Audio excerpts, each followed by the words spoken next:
Spencer, Wright, Dobzhansky, and Mayr, 4 evolutionary scientists.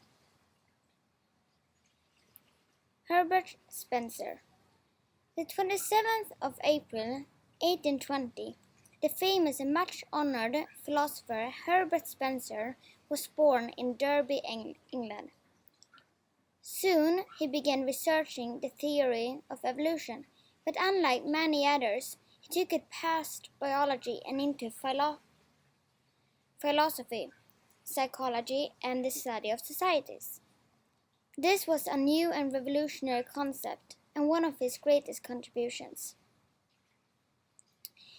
In 1851, he published his first book, called Social Statics, The Conditions Essential to Human Happiness, and in 1855 came The Principles of Psychology.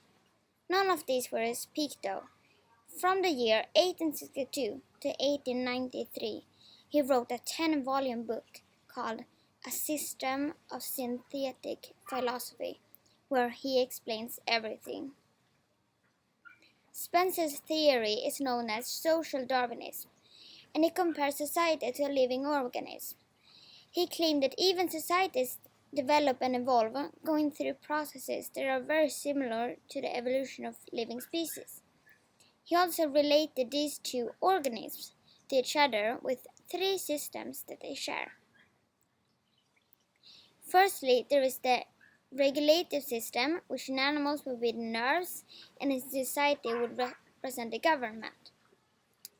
Next, he had a sustaining system, which in animals would be the nourishing system, and in society the industry, meaning jobs, economy, among others. The final system that Spencer explained was a distribution system. In animals, this system would resemble veins and arteries, and in society, roads, transport, or the internet. Clearly, this was a brand new concept at that time, and it took evolution to a new level. Because of Spencer's many fantastic findings, he was given many fantastic honors too, including the Nobel Prize for Literature in 1902.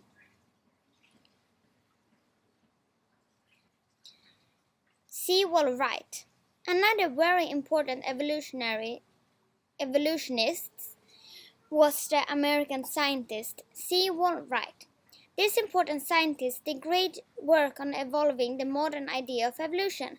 Together with Ronald Fisher, Wright helped to develop population genetics, which combines the theories of Darwin and Mendel.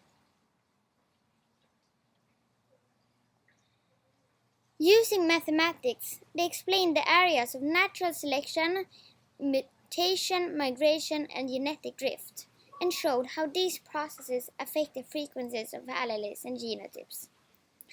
The term genetic drift was actually coined by Wright himself, and it is used to describe how allele frequencies are changed by different random events. And, as all other important scientists, he too wrote a book. It is called Evolution and Mendelian Populations, and it explains all of his great ideas about the theory of evolution.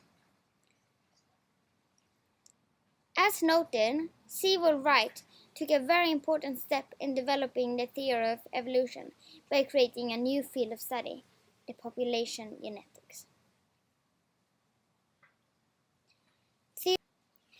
Theodosius Dobzhansky was born on January 24, 1900, in the city of Mayr in Russia. When he was 10 years old, he moved to Ukraine, and then many years later to New York City and Columbia University. The year of 1924, he married Natasha Stivertseva, and she was what got him interested in evolution. The young scientist now began digging into the theory of evolution, starting by studying fruit flies in so-called population cages to see the changes of evolution. This obviously resulted in a book, Genetics and the Organs of Species, 1937, was one of the most important books in the history of the evolutionary theory, since it was the first time that someone related Darwin's work to genetics. Because of the including of genetics, this book is considered a catalyst. This book is considered a catalyst for modern synthesis of the theory of evolution.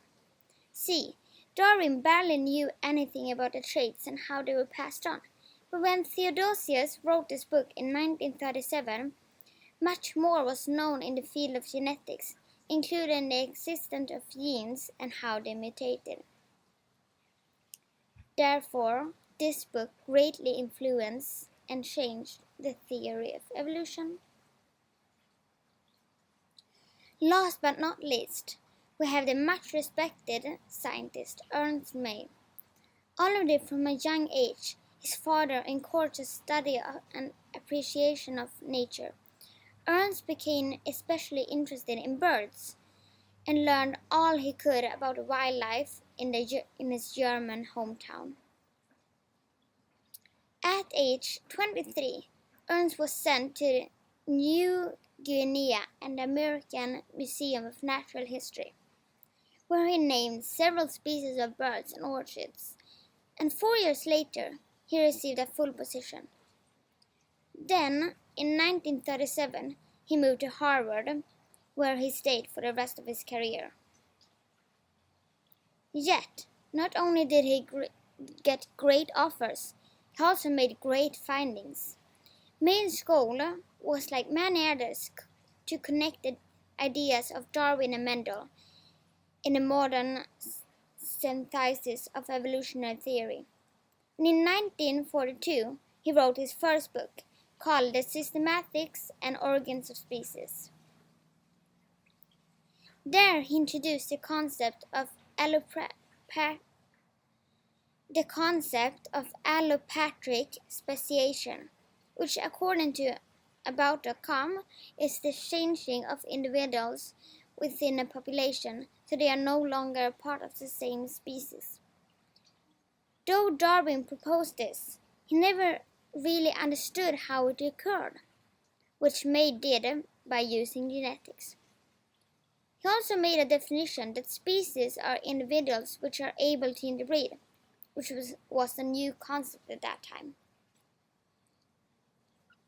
Summing up, even though he did argue against some molecular geneticists and mathematical geneticists because he thought they should focus more on the environment instead of just the genes, he really made some very crucial findings in the development of the theory of evolution.